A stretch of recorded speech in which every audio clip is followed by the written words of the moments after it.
Hello friends, welcome to situation foods and blogs. எல்லோரும் எப்படி friends இருக்கீங்க? நல்லா இருக்கீங்களா? இன்றைக்கி நம்ம என்ன வீடியோ பார்க்க போகிறோம் அப்படின்னு பார்த்தீங்கன்னா, நம்ம வீட்டில் வந்து 3வது வெள்ளிக்கிழமை இந்த கன்னி தெய்வத்துக்கு எப்படி படைக்கிறது அப்படின்னு சொல்லிட்டு தான் இன்றைக்கி நான் உங்களுக்கு காட்ட போகிறேன். அதனால் வீடியோவை ஸ்கிப் பண்ணாமல் ஃபுல்லாக பாருங்கள். படைக்கிறதுக்கு வந்து நான் பார்த்தீங்கன்னா ஒரு புடவை எடுத்துட்டேன். புடவை எடுத்து ஜாக்கெட் எடுத்துடணும். அதே மாதிரி பார்த்திங்கன்னா அவங்களுக்கு என்னென்னலாம் நம்ம யூஸ் பண்ணுவோம், ஒரு கன்னி பொண்ணுனா அவங்களுக்கு என்னென்னலாம் கொடுப்போம், வளையல், மணி, சீப்பு, கண்ணாடி எல்லாம் கொடுப்போம் இல்லையா? நம்ம வீட்டில் வந்து ஜுவல்ஸ் இருந்தாலும் அதையுமே இதில் வைக்கலாம். நீங்கள் வச்சிங்கன்னா அது வந்து வளர்ச்சி தான் அடையுமோ, நம்மளுக்கு வந்து குறைவு இருக்காது. அதனால் அதையும் நீங்கள் இது கூட வைக்கலாம். இந்த மாதிரி இன்றைக்கி நான் என்னென்னலாம் எடுத்திருக்கேன்னு பார்த்தீங்கன்னா, புடவை எடுத்திருக்கேன், வளையல்லாம் வச்சுருக்கேன், பூவு, பொட்டு, இந்த பேண்டு, சோப்பு, கண்ணாடி, சீப்பு, அதில் வந்து கொஞ்சம் பணம் எல்லாமே வச்சுருக்கேன். இது கூட வந்து நீங்கள் உங்களோட ஜுவல்ஸ் வச்சுக்கணுனாலும் வச்சுக்கலாம், இல்லாட்டினாலும் ஒன்றும் தப்பு கிடையாது. இதெல்லாம் நான் வச்சுருக்கேன். அதோட பூஜை பண்ணுறதுக்கு ஒரு தட்டில் வந்து குங்குமம், விபூதி, நீர் மாற்றுறதுக்கு ஒரு சொம்பில் தண்ணி, நெய்வேத்தியமாக பார்த்தீங்கன்னா நான் வந்து இன்றைக்கி 3 ஐட்டம் செஞ்சுருக்கேன். நம்மளால் எந்த அளவுக்கு நிறைய ஐட்டம் செய்ய முடிஞ்சாலும் செய்யலாம், இல்லை எனக்கு சக்கரை பொங்கல் மட்டும்தான் செய்ய முடியும் அப்படின்னாலும் நீங்கள் அதை மட்டும் கூட செய்யலாம். இப்போ வந்து பார்த்திங்கன்னா நான் விளக்கேற்றிட்டேன்.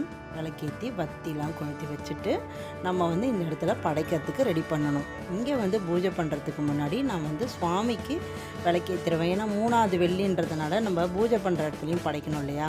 அதனால் அங்கேயும் நம்ம விளக்கேற்றணும். பாருங்கள், இன்றைக்கி நான் என்னென்னலாம் நெய்வேத்தியம் செஞ்சுருக்கேன் அப்படின்னு சொல்லிட்டு, இது வந்து ரவா முக்கியம் செஞ்சுருக்கேன். அதோட பார்த்திங்கன்னா சக்கரை பொங்கல் வந்து செஞ்சுருக்கேன்.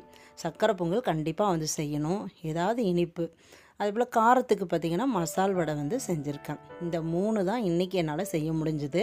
இது கூட நீங்கள் ஸ்வீட்ஸ் வைக்கனாலும் வைக்கலாம், பழம் வேணும்னாலும் வைக்கலாம். எவ்வளவு நம்ம வச்சு படைக்கணும்னு நினைக்கிறோமோ எல்லாமே வைக்கலாம்.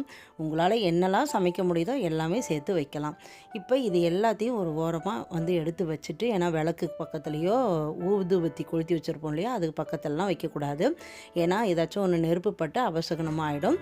அதனால் இது எல்லாத்தையும் ஒரு ஓரமாக எடுத்து வச்சிடலாம். இப்போ இந்த படையில் வந்து யார் பண்ணலாம் அப்படின்னு பார்த்தீங்கன்னா, நம்ம வீட்டில் கணவர் வீட்டுக்கு போயிருப்போம் இல்லையா, அங்கே வந்து நம்ம நாத்தனார் அவங்க வந்து இறந்துருப்பாங்க. அப்போ அவங்களுக்காக நம்ம நினச்சி ஆடி மாதத்தில் வர ஒரு வெள்ளிக்கிழமை, முதல் வாரமாகவும் இருக்கலாம், 3வது வாரமாகவும் இருக்கலாம், இந்த மாதிரி ஏதாவது ஒரு வெள்ளிக்கிழமையை நம்ம சூஸ் பண்ணி அன்னைக்கு நம்ம படைத்தோம் அப்படின்னா ரொம்ப ரொம்ப நன்மையை பயக்கும். அவங்களோட ஆசீர்வாதம் ரொம்ப நமக்கு வந்து நல்ல வழியை கொடுக்கும். ஏன்னா நம்ம குடும்பத்தில் வந்து ஏகப்பட்ட கஷ்டங்கள் இருக்கும், அது எல்லாமே வந்து தீர்ந்து நல்ல வழியை கொடுக்கும். அதே போல் நம்ம வீட்டில் வர இந்த கெட்ட சக்திகள் எதுவுமே வீட்டில் நெருங்க விடாது இந்த கன்னி தெய்வம். இப்படி தான் அந்த கன்னி தெய்வத்துக்கு நம்ம வந்து சாமி படைக்கணும். என்ன ஃப்ரெண்ட்ஸ், இந்த வீடியோ உங்களுக்கு பிடிச்சிருக்கா? இந்த வீடியோ உங்களுக்கு பிடிச்சிருக்கு அப்படின்னா மறக்காமல் நம்ம சேனலை சப்ஸ்கிரைப் பண்ணி வச்சுக்கோங்க.